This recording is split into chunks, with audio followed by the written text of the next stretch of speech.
ভোটের দামামা বেজে গিয়েছে, সব দলই প্রার্থী বাছা শুরু করে দিয়েছে। কয়েকদিন আগেই সিপিএমের রাজ্য সম্পাদক সেলিম দুর্গাপুরে দলের সাংগঠনিক বৈঠক করেন। সূত্রের খবর, সেই দিন প্রায় ঠিক হয়ে যায় দুর্গাপুর পশ্চিম আসনের প্রার্থী। সিপিএমের অন্দরই প্রশ্ন, 21 থেকে 24 যতগুলি ভোট পার হয়েছে তাতে বাম ভোট রামে চলে যাওয়া ছাড়া আর কিছুই হয়নি। এক অংশ তৃণমূলে আশ্রয় নিয়েছে, আর কট্টর সিপিএম ভোট মহা আনন্দে গিয়েছে পদ্মে। ফলে লালে লাল শিল্পাঞ্চলে সিপিএম জামানত হারিয়েছে, প্রাসঙ্গিকতা হারিয়েছে, অন্ধ মমতা বিরোধিতা বিজেপিকেই অক্সিজেন দিয়েছে।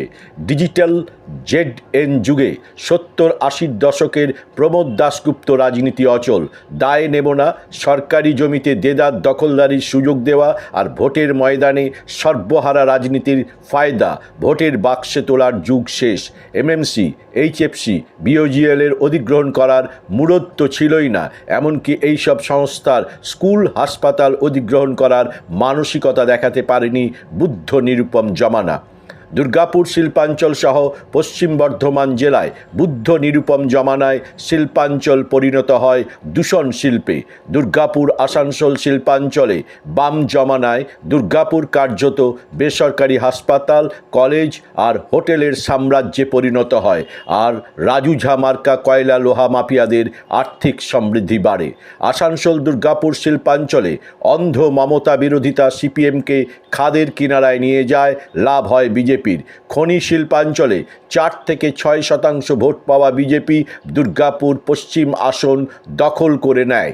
সিপিএমের একটা অংশ মনে করেন ঢাল তলোয়ারহীন কংগ্রেসকে দুর্গাপুর পশ্চিম আসন ছেড়ে দিয়ে বিজেপিকে সুবিধা করে দেওয়া হয়েছিল, কিন্তু অধীর চৌধুরীর ক্ষমতা থেকে সরতেই সিপিএম কংগ্রেসের প্রেম শেষ, তাই বাধ্য হয়েই দুর্গাপুর পশ্চিম আসনে প্রার্থী দিতে চলেছে সিপিএম, এমনটাই মত রাজনৈতিক মহলের।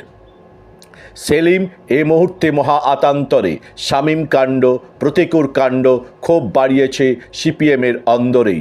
সূত্রের খবর, সিপিএম এবারে দুর্গাপুর পশ্চিম আসনে প্রার্থী করতে চলেছে ক্যাম্পাস রাজনীতির মুখ ঐশী ঘোষকে।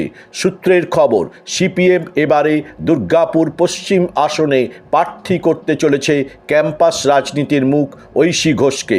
21-এর নির্বাচনে জামুরিয়া আসনে ঐশী ঘোষকে প্রার্থী করে সিপিএম। মুখ পড়ে লাল দুর্গের, হার হয় সিপিএমের 40 বছর পরে। আসনটি জিতে নেয় তৃণমূল।